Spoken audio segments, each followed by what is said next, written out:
হরে কৃষ্ণ বন্ধুরা, কেমন আছেন আপনারা? আশা করি আপনারা সকলেই ভালো আছেন। বন্ধুরা, আজকে আমি রান্না করব বিনস পোস্ত। পটল পোস্ত, আলু পোস্তের মতনই রান্না করব বিনস পোস্ত। তো চলুন দেখতে থাকুন বিনস পোস্তের রেসিপিটা। তো প্রথমেই আমি এখানে সুন্দর সুন্দর বিনস নিয়ে নিয়েছি। তো বিনসগুলোকে আমি প্রথমে ধুয়ে নিয়েছি। তারপরে বিনসগুলোকে আমি এইভাবে কেটে নেব। সমস্ত বিনগুলোকে এইভাবে সুন্দর করে আমি কেটে নিলাম।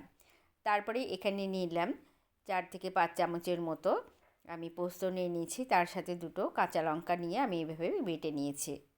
কড়াই গরম হয়ে গেছে, কড়াইয়ের মধ্যে দিয়ে দিলাম তেল।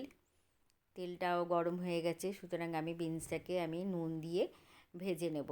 তো বিনসগুলোকে একটুখানি ঢেকে দেবো যাতে সুন্দর করে সেদ্ধ হয়ে যায় বিনসগুলো। এখানে বিনসগুলো ভাজা হয়ে গেছে, তো সেটাকে আমি অন্য পাত্রে তুলে নিলাম।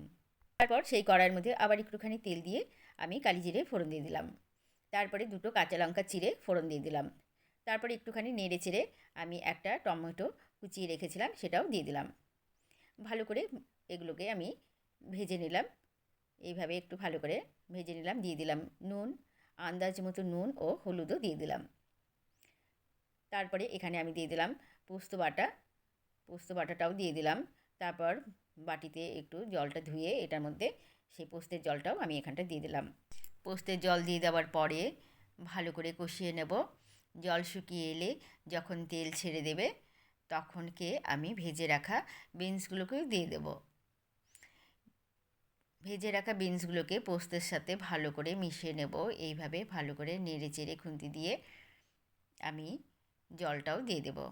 এর মধ্যে গরম করে রাখা জলটাও দিয়ে দিলাম।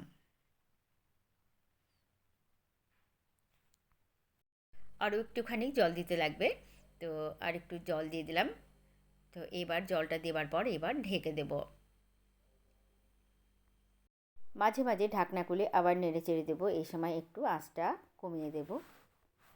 বন্ধুরা, এখানে বিনসগুলো সেদ্ধ হয়ে গেছে, তো বিনস পোস্ত রান্নাটাও হয়ে গেছে। তো নামাবার আগে একটু চিনি দিয়ে দিলাম। তো বন্ধুরা, কেমন লাগলো আজকে এই বিনস পোস্তের রেসিপি? পটল পোস্ত, আলু পোস্তের মতো বিনস পোস্ত, খুব সুন্দর একটি রেসিপি তৈরি হয়ে গেল। কেমন লাগলো আজকের এই রেসিপি? ভালো লাগলে একটি লাইক ও কমেন্ট করবেন।